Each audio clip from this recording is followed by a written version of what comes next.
So personally, I'm not a fan of making Frankenstein switches because there are so many options for switches these days that I don't find them to be worthwhile. But I do need to give credit where credit is due. Frankenstein switches help push the hobby forward.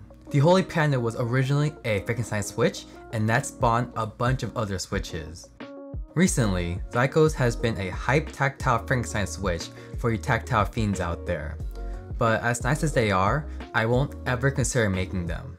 They're incredibly expensive at around $2 switch, and they're a pain to make because there can be differences in the zeal leaf, resulting in a less than desirable tactile feeling.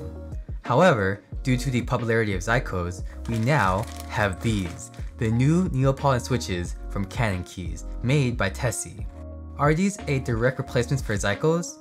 No, not quite, but they're pretty close. Before we dive any deeper, here's a quick disclaimer. CannonKeys sent these switches to me for my honest review. I was not paid for the review, and CannonKeys did not see the video before it went live. I am a CannonKeys affiliate, so if you're interested in picking them up, it would be great if you use my affiliate link in the description below. The Neapolitan follows CannonKeys' ice cream theme for switches.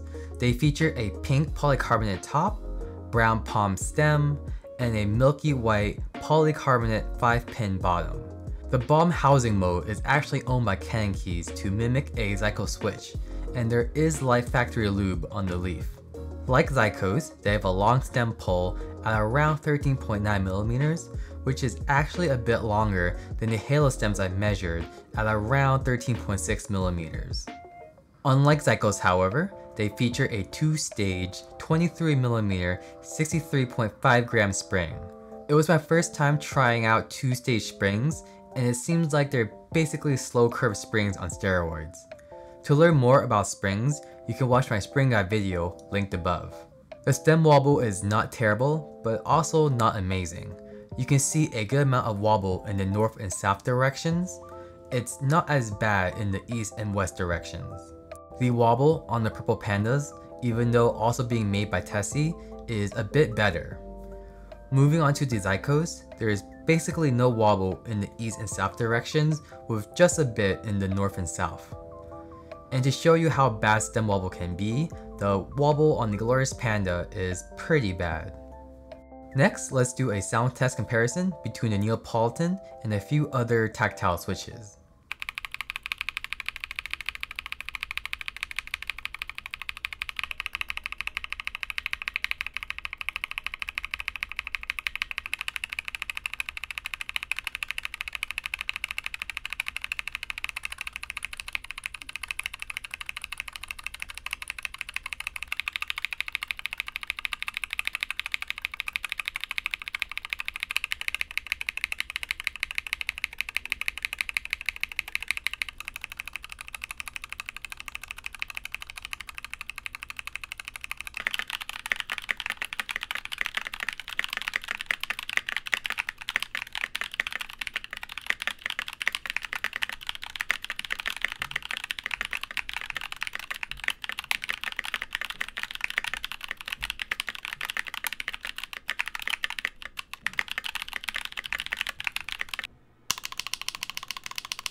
The best word I can use to describe this switch is snappy.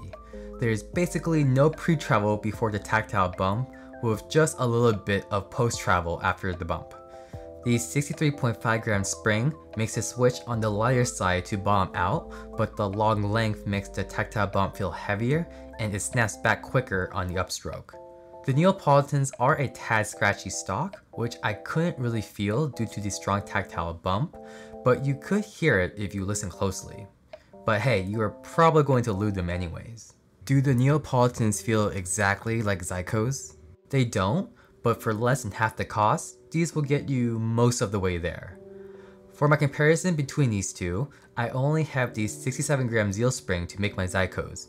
Many folks prefer to build the Zykos with the 78 gram spring, so that's something to keep in mind with my results. Since the two switches sound different, my testing methodology was to put in my AirPods, play airplane background sound, shake the two switches between my hands, then feel each of them with my right index finger. When pressing down slowly, I was able to tell which switch was a Zykos because the Neapolitan switch initially feels heavier due to its long two-stage spring. But when pressing on each switch quickly, and when swapping out the 67 gram Zeal spring for the stock Neapolitan spring, I had a harder time telling a difference. Overall, I would say the Zykos are a bit more aggressive. Here's a visual demonstration. When I press the two switches together, with both switches having the stock Neapolitan spring, you can see that the Zykos is pushing the Neapolitan down, and I repeated this with 10 different Neapolitan switches. But when you bring in the other factors such as the sound and stem wobble, the differences between these two becomes clear. The Zykos with the yoke pen at top had a deeper sound to it and notably less stem wobble. The Neapolitan, however, had less leaf ping than stock Zykos, probably due to the factor lubing on the leaf. These definitely feel more tactile than the Boba U4Ts. The Drop Holy Panda and Kiwis don't really compete in this category of high super tactile switches, and the Zelios V2 and Moyu Black have a sharper bump to them. Ignoring pricing, if you were to ask me to rank all these switches against each other, my list would look something like this. The reason why Neapolitans are third on my list is because I'm not a huge fan of super tactile switches. I find them to be fatiguing. Since I found the Neapolitans to have a bit of a softer tactile bump, I'm putting them above Zykos. Kiwis are down there because I just don't find them to be a very interesting switch anymore, and Moyu Blacks and Zelios are at the very bottom because they're too sharp for my liking. To conclude, the Neapolitans are pretty great options if you're looking for a highly tactile switch. They won't get you the full Zykos experience, but for less than half the cost, these are a great value and makes the Zykos tactile profile more accessible for others in the hobby. Alright, that's it for me today. If you're interested in picking these up, consider using my affiliate link in the description below. CannonKeys also sent me their cerulean switches, a tactile switch option on the other side of the tactile strength spectrum, so expect a video on those next. Please like this video if you found it helpful, and subscribe to stay updated on my future content. Until next time.